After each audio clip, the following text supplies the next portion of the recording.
Hello and welcome to Through the Bible with Les Feldick.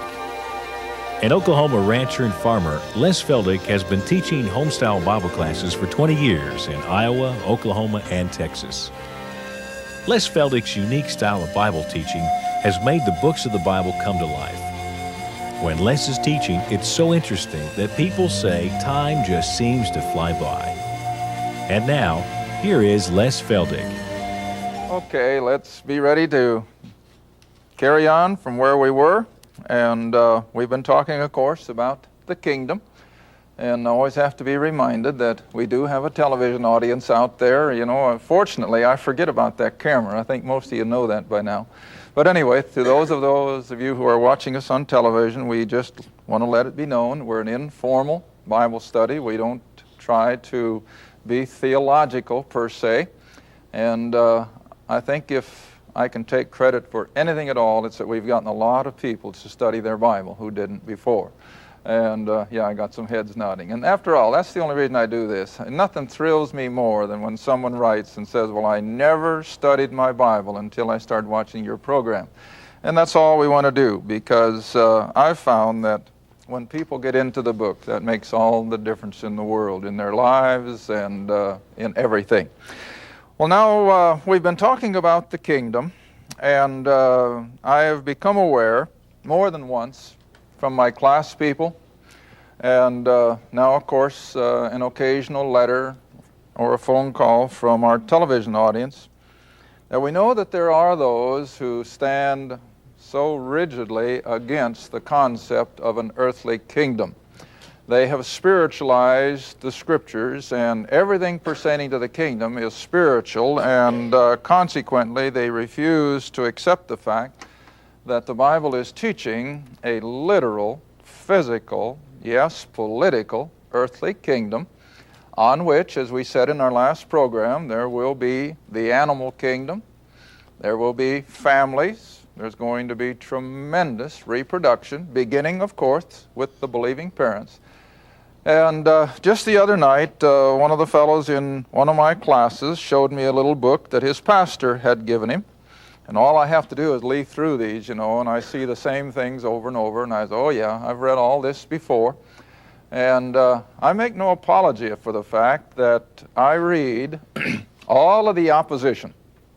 You know, it's just like a college or a pro football coach. As soon as one game is over on Saturday or Sunday afternoon, right away, if not Sunday night, at least early Monday morning, what do they start looking at? Well, they start looking at the films of the next opponent who they're going to play next weekend. And they study them, and they study them, and they study them so that they know what their next opponent is going to throw at them. Well, that's what I do. I have the Book of Mormon at home. I read it. I study it, so I've got a pretty good idea what's in that one. I've read good bits and pieces out of the Quran, so I know some of what's in there. I've read a lot of what Armstrongs have written. Jehovah's Witnesses material. I read every bit I get my hand on because I want to know where they're coming from. Well, the same way with these people who are absolutely contrary to and in opposition to this concept of an earthly kingdom and Christ's second coming ahead of it. And so I'm going to take this half-hour program to enlighten people, because as one of my dear students the other night, who is the dean of one of the colleges of one of our universities here, came up at break time and he said, Les, you're breaking new ground.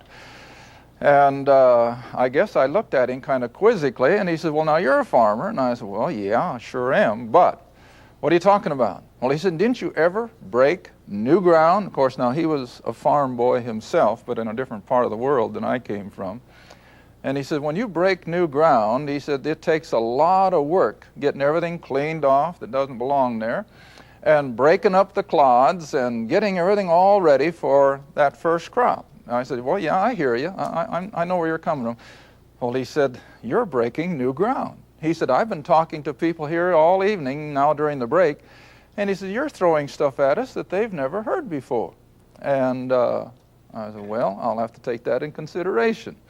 Well, that's going to come up on the television program, not this time, but maybe in the next program or the one after. I never know exactly how far we're going to get.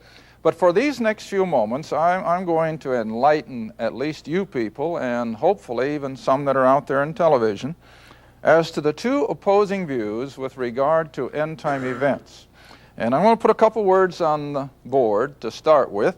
And number one, those who are along the same line of thinking as myself, we call pre-tribulation and premillennial.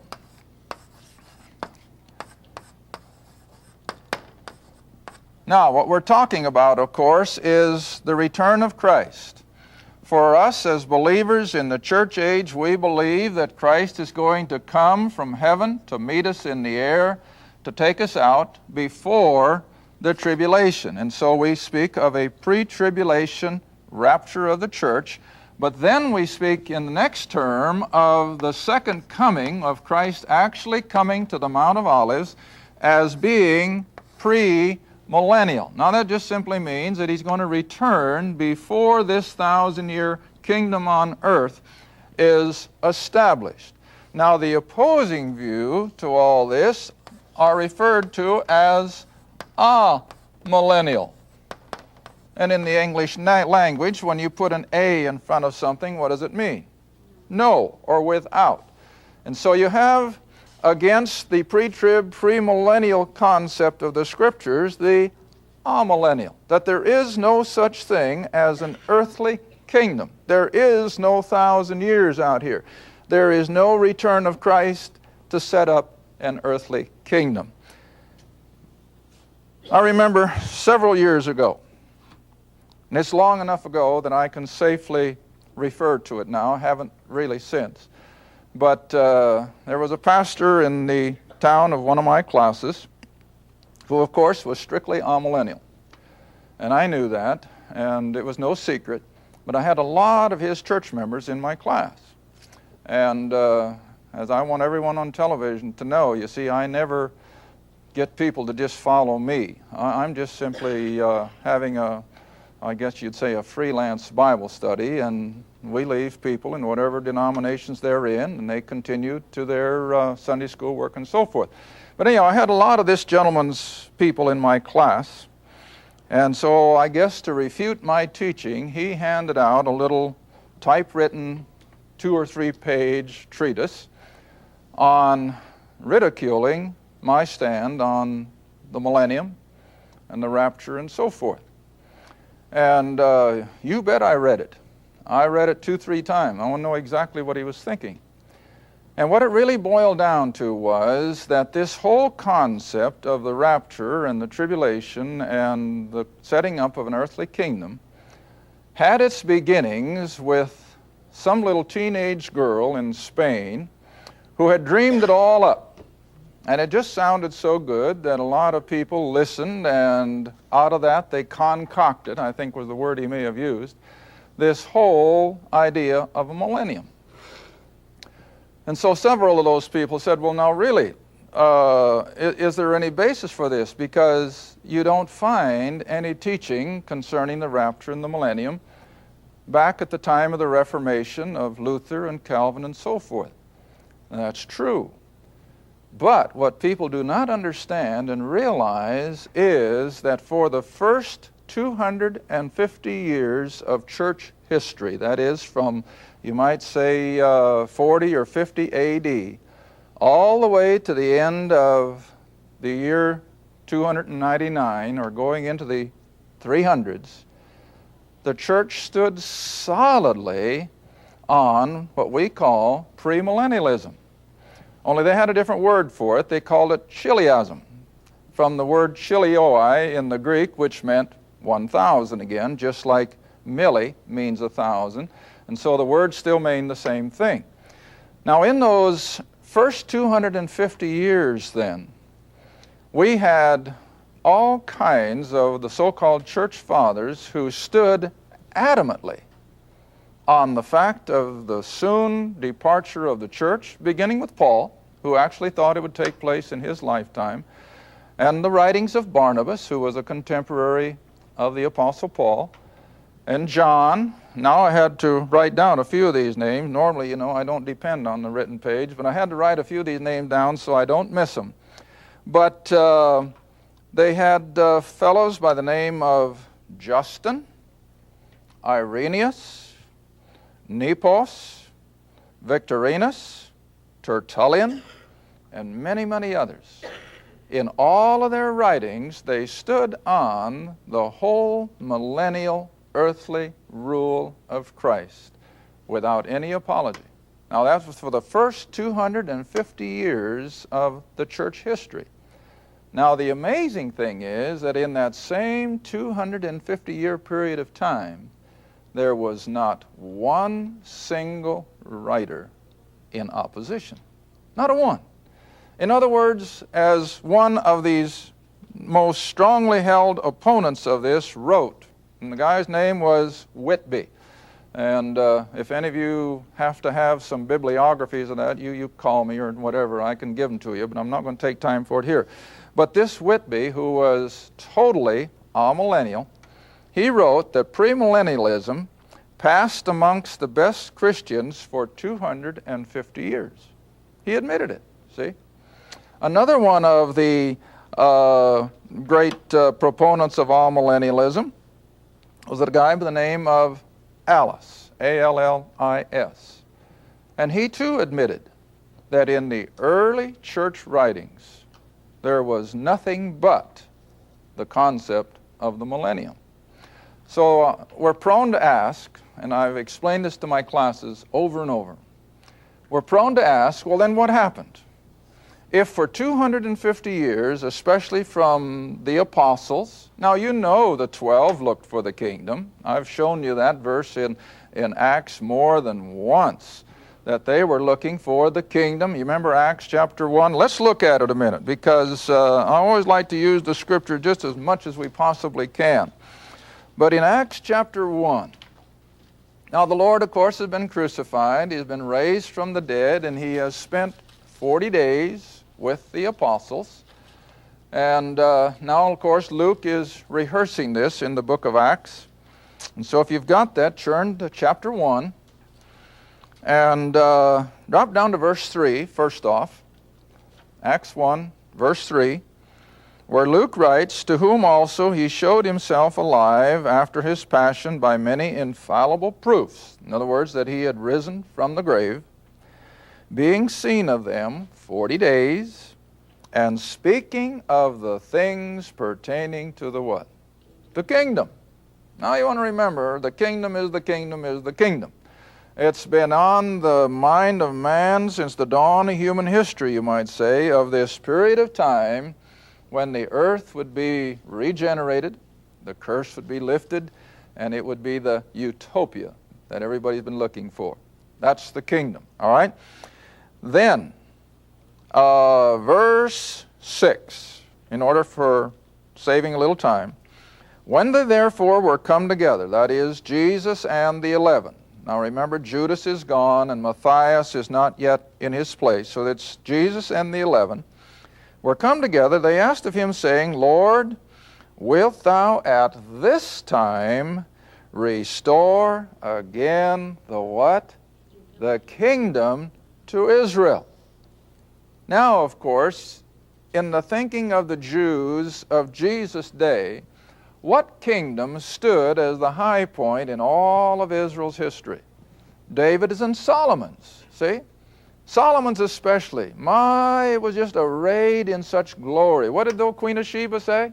Why, the half hasn't even yet been told. Well, you see, the 12 understood that that kind of a kingdom was once again going to be brought back to the nation of Israel. But instead of a Solomon, it would be a greater than Solomon. It would be the Messiah who would be their king. All right? And so they're asking him, well, now, since all this has been accomplished, you have died the crucifixion, you've been raised from the dead, are you now going to give us the kingdom? Now, you remember in our last program, I think the last verse we looked at, let's take time and look at it, because see, all of this is what makes the scriptures fit so beautifully. If you come back to Matthew chapter 19 again, and this is where we, I think, ended our last program. Matthew 19. We're in verse 28, remember. Jesus speaks to well, he's got the 12 here yet, but I would leave Judas out because we know he's not going to stick with them anyway. So basically, he's speaking to the 11. And he said unto them, Verily, verily, I say unto you, that you who have followed me in the regeneration. Now, a lot of people just sort of slip over that word without really knowing what it's talking about. Now, listen.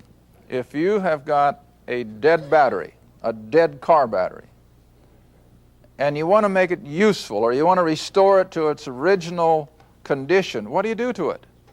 You generate it. That's where we get the name generator. Now we call them alternator, but when I was younger, we called them generators, and basically because it generated a flow of electricity going into that battery and made it like new. All right, now the word means the same thing here, that one day the earth is going to be made like it was in the beginning. It's going to be regenerated, see? It's going to be restored. All right, now he's speaking of the kingdom, when the curse is lifted. So he says, in the regeneration, when the Son of Man, the Christ, shall sit in the throne of his glory. Now look at the next couple words. You also. Now he's talking to the 12 or the 11. And he says, you also shall sit upon 12 thrones, ruling who? The 12 tribes. Now, all of this written in the Gospels especially, all rests on that Abrahamic covenant. Now, I wish we had a lot more time, but we'll burn up what we have to. Come back to Genesis 15. Genesis 15. And I call this the chapter of Israel's title deed. Most of you already have that written in your margin. So in Genesis 15, when God has now come down, and as he did so often in the Old Testament, he appeared to Abraham, and he literally went through the rites of transferring title deed to Abraham. And then after he has done that, it comes down to verse 18, and it says, in the same day that he had transferred the title deed of the land to Abraham, in the same day the Lord made a covenant with Abram, saying, now watch these next three verses, unto thy seed, in other words, his offspring, I have given this land from the river of Egypt. Now, I don't think we're going to take advantage of this and say the Nile, because at this time there was another river a little bit east of the Nile, but it's down in that neck of the woods. So from the river of Egypt all the way out to the great river Euphrates. Now, most of you know your geography well enough. That's clear out there going through present-day Iraq and down to the Persian Gulf. All right, that's all going to be Israel's homeland when the kingdom is set up, because she's never had it yet. David and Solomon got part of that, but not near all of it.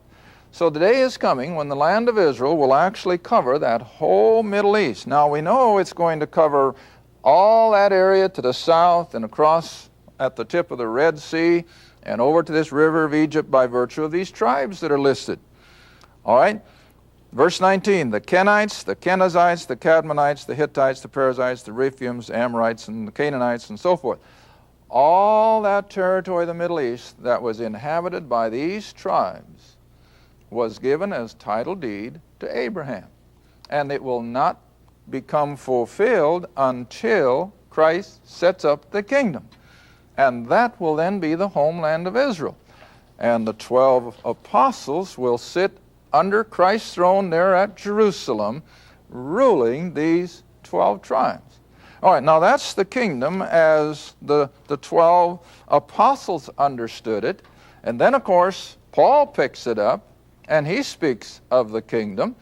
And naturally, since the kingdom is not now on earth, it's in heaven, Paul now speaks of our citizenship as being where? In heaven, see? And he says in Colossians 1 so plainly that at the moment of our salvation, we were translated from darkness into the kingdom of his dear Son, which is in heaven. But when Christ returns to the earth with his kingdom, where will we be? We'll be with him. And that's the whole concept of Scripture, is that when the kingdom is set up, we'll come back with him. And of course, we won't be in physical bodies of reproduction or male and female. Jesus said we'll be as the angels. But nevertheless, we're going to be bodily present. And not only this will be another future half hour, but we're going to interface with the people living, raising children, the animal kingdom, and all that. All right, so the early apostles were adherents of this earthly kingdom. Paul taught it. John taught it, the one who wrote the book of Revelation. All right, then, what happened? Well, you want to remember that shortly after 300 AD, 315 if you know your history, something fantastic took place. Emperor Constantine, the Roman emperor, embraced what? Christianity. And when Emperor Constantine embraced Christianity, what did that do to the church? Well, it exploded it in numbers. And people just came in by droves, see, because after all, it was a thing to do. It now had the sanction of the emperor. Now then, the church fathers, Origen being the first one. He was down there at a big seminary in Alexandria, Egypt. Now, when Origen saw that Christianity was just exploding across the Roman Empire, and he reflects back, and the Jewish temple had been totally destroyed. The Jew had been uprooted out of his homeland and was sent as vagabonds and almost like gypsies throughout the Roman Empire. Origen got the great light bulb explosion in his mind. Well, evidently, God was all through with the Jew. He was going to have nothing more to do with them. And consequently, all of the promises that God had given to the nation of Israel and to Abraham had now been abrogated, and he gave them instead to the church. All right. What does that do? Well, that destroys all end-time prophecy, because as I stressed when we first started prophecy several months ago, all prophecy is directed solely to what people? To the Jew. So when you take the Jew off the scene, what do you do with prophecy? You blow it out of the water. And that's exactly what they did. They took away all references to end-time prophecy and said it can't be, because Israel is no longer a viable thing.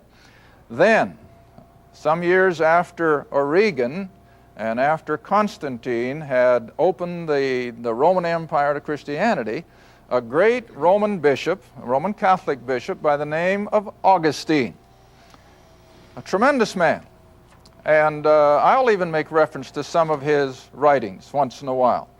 But Augustine also followed this concept that since Christianity was now just usurping the planet, evidently, that is how the kingdom would be brought in, and there would be no more need for the tribulation or the second coming, because the church is the literal kingdom.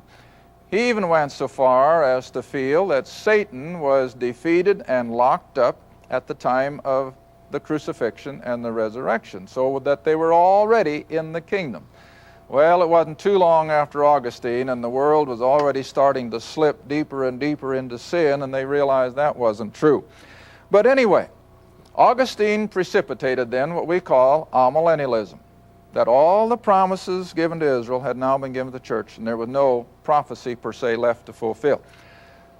The reformers came along, Martin Luther, Calvin, and all the rest. Well, you see, they were so caught up in this whole concept of salvation and faith and doing away with the excesses that Roman Catholicism had brought in at that time, that they never even got to the place where they considered what we call eschatology, or end-time events.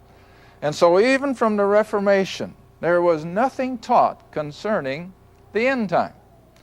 And then, about in the middle 1800s, a fellow by the name of Joseph Mede, M-E-D-E, and his lifetime was from 1586 to 1638. Now you want to remember the Reformation and Luther started in about 1511. All right, Joseph Mede then began to write concerning the nation of Israel going back to the land, and that there would be a 1,000-year reign on the earth. Well, he wasn't paid too much attention to, but from Mede on then, more and more men began to recover what we call millennialistic teaching. And then, in about the middle 1800s, beginning with a gentleman in England by the name of John Darby, who many feel wrote one of the best translations of the Bible that's ever been written. And John Darby became the tremendous proponent of what we call pre-tribulation and pre-millennial coming of Christ. Since Darby, of course, there have been literally thousands of tremendous theologians. And with everything that's happening on the earth tonight, and we can see the whole prophetic plan coming together, it's just so much easier to embrace these things now as it is to say, well, God's all through with the Jew.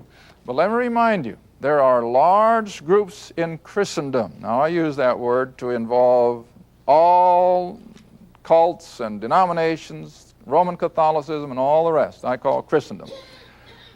And I imagine that 80% of Christendom is still holding to amillennialism.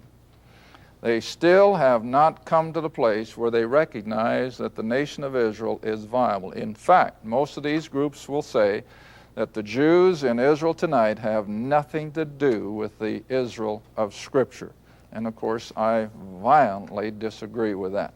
I maintain the Jews in Israel tonight are the fulfillment of this book. They are the very stamp that this book is true, and we can rest on it. And so now with Israel back in the land, and now they're constantly talking about, they're planning for the rebuilding of their temple, and the whole world political and economic system is being set up according as we see it in the Scripture, so that I make no apology for my stand on the millennium and on Christ's return, on the rapture, the tribulation, or everything else that I've been teaching. Amillennialism is fine for those that want it, but as for me, no way. Thank you for watching Through the Bible with Les Feldick, a weekly Bible study. If you would like more information about the Les Feldick Ministries, a Bible study in your area, or about this program, write to Les Feldick Ministries, Route 1, Box 760, Kinta, Oklahoma, 74552. That's Route 1, Box 760, Kinta, Oklahoma, 74552. Through the Bible with Les Feldick is viewer supported, and your gift is appreciated. Thank you, and be sure to tune in next time for Through the Bible with Les Feldick.